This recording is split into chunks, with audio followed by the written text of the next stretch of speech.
Bonjour à tous, dans cette vidéo je vous propose un exercice pour récapituler toutes les propriétés et toutes les astuces qu'il faut connaître pour pouvoir calculer aisément avec des fractions. Donc on va calculer moins 7 quarts plus 8 divisé par 27 divisé lui-même par 6 neuvièmes. Première règle pour faire ce calcul, la règle des priorités. Il faut savoir que les divisions et les multiplications sont prioritaires, donc ici on va commencer par faire la division. Faire la division, ça veut dire qu'il faut qu'on calcule en priorité ou qu'on simplifie en priorité 8 27e divisé par 6 neuvièmes. Et une fois qu'on l'aura mis sous forme d'une seule fraction, on pourra l'ajouter à la deuxième fraction. Donc ça, c'est les priorités. On fait d'abord les multiplications et les divisions et ensuite les additions et les soustractions. Et on rajoutera plus tard des parenthèses, mais pour l'instant, voilà. Division d'abord, l'addition ensuite. Règle 2, la division par une fraction. Alors il faut savoir faire ça. Quand on divise par une fraction, cela revient à multiplier par son inverse. Alors, l'inverse d'une fraction, qu'est-ce que c'est? Vous avez 6 neuvièmes ici. Vous voyez, on divise donc 8 27e par 6 neuvièmes. Donc ici, vous avez donc cette fraction-là qui est divisée par celle-là. Et donc, il faut savoir inverser 6 neuvièmes. 6 neuvièmes, eh bien, si vous l'inversez, l'inverse de 6 neuvièmes, c'est tout simplement la même fraction, mais on inverse le dénominateur et le numérateur, donc ça donne 9 sixièmes. Donc 8 sur 27 divisé par 6 neuvièmes, c'est 8 sur 27 multiplié par l'inverse de 6 neuvièmes, donc multiplié par 9 sixièmes. Ça, c'est donc notre règle 2, deuxième étape du calcul. Troisième règle, multiplier des fractions entre elles. Vous voyez que dans le calcul, à cette étape, on a toujours l'obligation de faire la multiplication avant l'addition. On va donc faire d'abord cette opération, parce que ça, c'est la règle numéro 1, la priorité de la multiplication sur l'addition. Et donc, il faut savoir multiplier des fractions entre elles. Alors ça, c'est très facile. Quand on multiplie entre elles des fractions, il faut savoir que tout ce qui est en haut reste en haut, et tout ce qui est en bas reste en bas. Et donc, les numérateurs vont se multiplier entre eux. Et donc, quand vous aurez 8 27e fois 9 sixièmes, eh bien, ça va se transformer en une seule fraction avec en haut le produit des deux numérateurs, 8 fois 9, et en bas le produit des deux dénominateurs, 27 fois 6. Règle 4, simplifier des fractions. Ici, notre fraction 8 fois 9 sur 27 fois 6, eh bien, on peut la simplifier. Comment fait-on? Eh bien, on peut diviser le numérateur et le numérateur par un même nombre. Ici, par exemple, on pourra simplifier le 8 et le 6 par 2. Pour le faire, eh bien, on fait apparaître ici le 2 de façon visible. Donc on va écrire 8 sous la forme 2 fois 4, ici. Et en dessous, le 6, on va l'écrire sous la forme 2 fois 3. Comme ça, vous voyez, on a un 2 en commun et on va pouvoir le simplifier. Pour le 27, 27 et 9, c'est assez proche. 27, c'est 3 fois 9. Donc on fait la même chose. Et là, on regarde quelles sont les simplifications possibles. Eh bien, en haut et en bas, vous avez un 2 en haut et en bas. On va donc pouvoir le simplifier. Simplifier, ça veut dire qu'à la place, on va mettre un 1. Et ensuite, on simplifie le 9 en haut et en bas. Et on met des 1. Et on fait les calculs. En haut, on a donc 4 fois 1, 4. Et en bas, on a donc 3 fois 3, 9. Alors, par habitude, on ne met pas les 1 quand on simplifie. Mais il faut savoir que ce sont des 1. Exemple de l'utilité de mettre un 1. Si on simplifie par exemple 2 sur 4, ça fait 2 sur 2 fois 2. Donc si vous simplifiez par 2 en vous contentant de rayer, vous voyez, il n'y a plus rien en haut. Donc parfois, certains élèves pensent que c'est un 0. Non, en haut, si vous avez simplifié, il restera donc un 1 et ça fera 1 demi. Voilà, donc maintenant notre fraction, eh bien, on est quand même bien avancé parce qu'on a moins 7 sur 4 plus 4 sur 9. Et on arrive à la cinquième règle, la mise au même dénominateur. Pour additionner deux fractions, il faut qu'elles aient le même dénominateur. Ici, on a un 4, et ici, on a un 9. On va donc devoir trouver un dénominateur commun.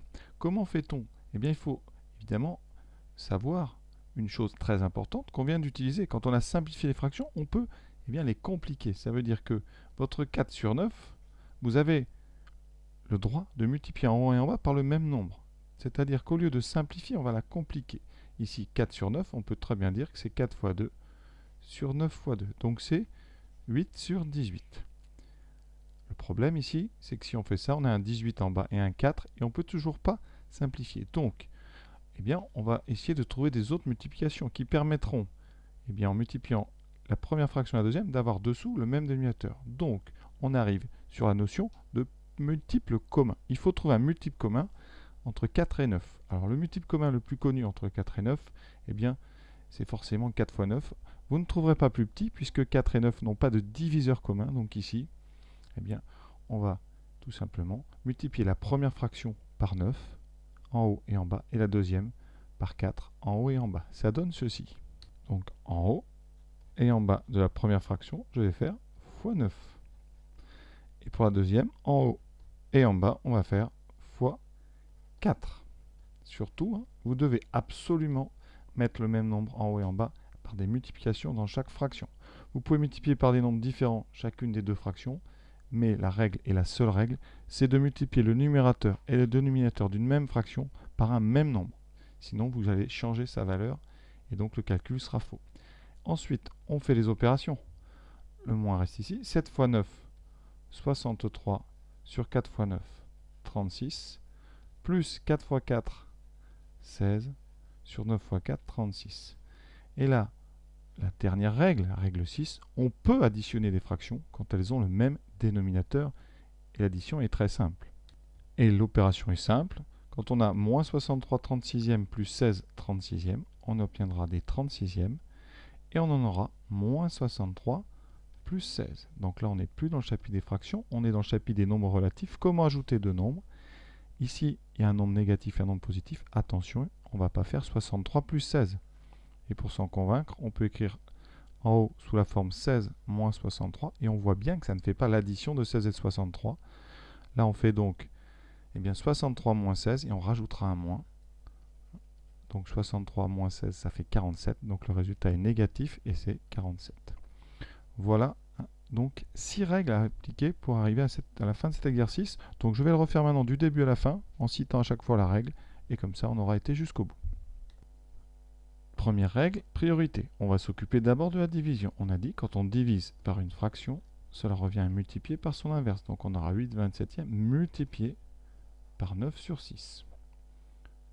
Règle 3. Multiplication de deux fractions. Quand on multiplie des fractions entre elles, les numérateurs se multiplient et les dénominateurs se multiplient, ce qui fait 9 fois 8 sur 27 fois 6. Ensuite, la règle suivante, c'est de simplifier la fraction, avant même de faire les multiplications. En haut, vous avez un 8 et un 6. On écrit donc 2 fois 4 fois 9. Et en bas, on a un 27. 27 qui est 3 fois 9. Et un 6 qui est 2 fois 3. Et là, on va simplifier. On prend son stylo, en général un stylo d'une autre couleur, et on barre comme ça les nombres qui apparaissent en haut et en bas. S'il n'y a qu'un seul nombre, on rajoute un petit 1 pour bien montrer que ce n'est pas un 0 qui va apparaître. On fait le bilan de nos simplifications. Il reste donc 4 sur 3 fois 3, 9. Là, on a deux fractions avec des dénominateurs différents. On ne peut donc pas encore les ajouter. On va donc les mettre au même dénominateur. La première, on la multiplie en haut et en bas par 9. Et la deuxième, en haut et en bas, par 4.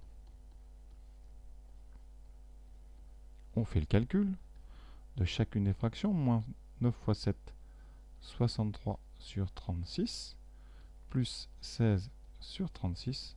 Là, on a deux fractions avec un même dénominateur. On peut donc les ajouter. On obtient 36 en bas et moins 63 plus 16. Et là, on fait attention. Calcul de nombre relatif. C'est la même chose que 16 moins 63 sur 36. Et donc, on voit bien que c'est un nombre négatif. Et on calcule 63 moins 16. C'est donc 47. On obtient eh bien, la fraction moins 47 sur 36 qu'on peut et qu'on va écrire avec le moins devant la fraction. Moins 47 sur 36. Le calcul est fait. Je crois avoir fait le maximum. J'espère que vous avez bien compris. Pensez à toutes ces règles. C'est très très important. À bientôt.